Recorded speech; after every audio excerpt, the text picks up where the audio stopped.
La foule et l'effervescence hier au camp des loges. David Beckham a participé à son premier entraînement et quand la star du PSG débarque, ça donne ça. I love your body, David. And your ass. Merci. Un nouveau style de supporter donc hier aux abords du centre d'entraînement, fermé d'ailleurs au public pour l'occasion, mais aussi des habitués moins groupis. Je pense pas qu'il amène grand-chose sportivement, non. Bon, il peut faire des bouts de match, je pense, mais bon. Moi j'ai bien aimé l'équipe de hier, sans Beckham c'est pas mal aussi. Une bonne chose pour le Paris Saint-Germain parce que c'est un grand joueur, il est connu dans le monde. Et c'est pas juste un coup marketing, je pense qu'ils ont fait un bon coup, c'est un bon moyen de le recruter, quoi. Zlatan Ibrahimovic lui souriait moins. Il faut dire que l'attaquant parisien sera entendu le 27 février par la commission de discipline de l'UEFA pour savoir si sa suspension automatique d'un match sera ou non alourdie après son carton rouge mardi soir en Ligue des Champions. La Ligue des Champions justement et pas de vainqueur dans le choc hier. Le Real Madrid a été accroché à domicile par Manchester United. Ouverture du score par Welbeck pour les Red Devils après 20 minutes de jeu.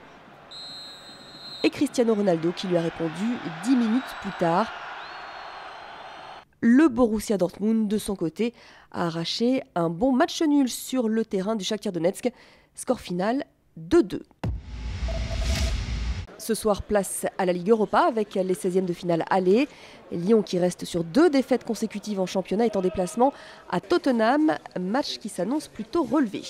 On s'attend à un match de haut niveau, un match européen avec de l'engagement, avec des émotions, avec tout ce qui fait qu'on a envie de jouer ces grands matchs. Et puis les Girondins de Bordeaux, eux, seront en déplacement également sur le terrain de Kiev pour affronter le Dynamo. Nikola Karabatic retrouvait Montpellier, son ancien club, hier soir en première division et pas de jaloux. Match nul 27 partout, ce qui est une belle prestation pour Aix-en-Provence. En tout cas, tout s'est déroulé dans une ambiance un peu étonnante, mais surtout très chaleureuse. Quand tu joues contre des anciens coéquipiers, pour la plupart, plus que des coéquipiers, des amis, même des frères, donc c'est toujours particulier de jouer contre eux. Maintenant j'ai pris beaucoup de plaisir et voilà, pendant 1 heure, on a mis tout ça de côté, on s'est donné à fond de 2 côtés et après on ira boire une bière ensemble. Peut-être une deuxième médaille d'or pour la France aux mondiaux de ski à Schladming aujourd'hui. Après Marion Roland en descente, on attend Tessa Worley sur le géant. La Française fait partie des grandes favorites.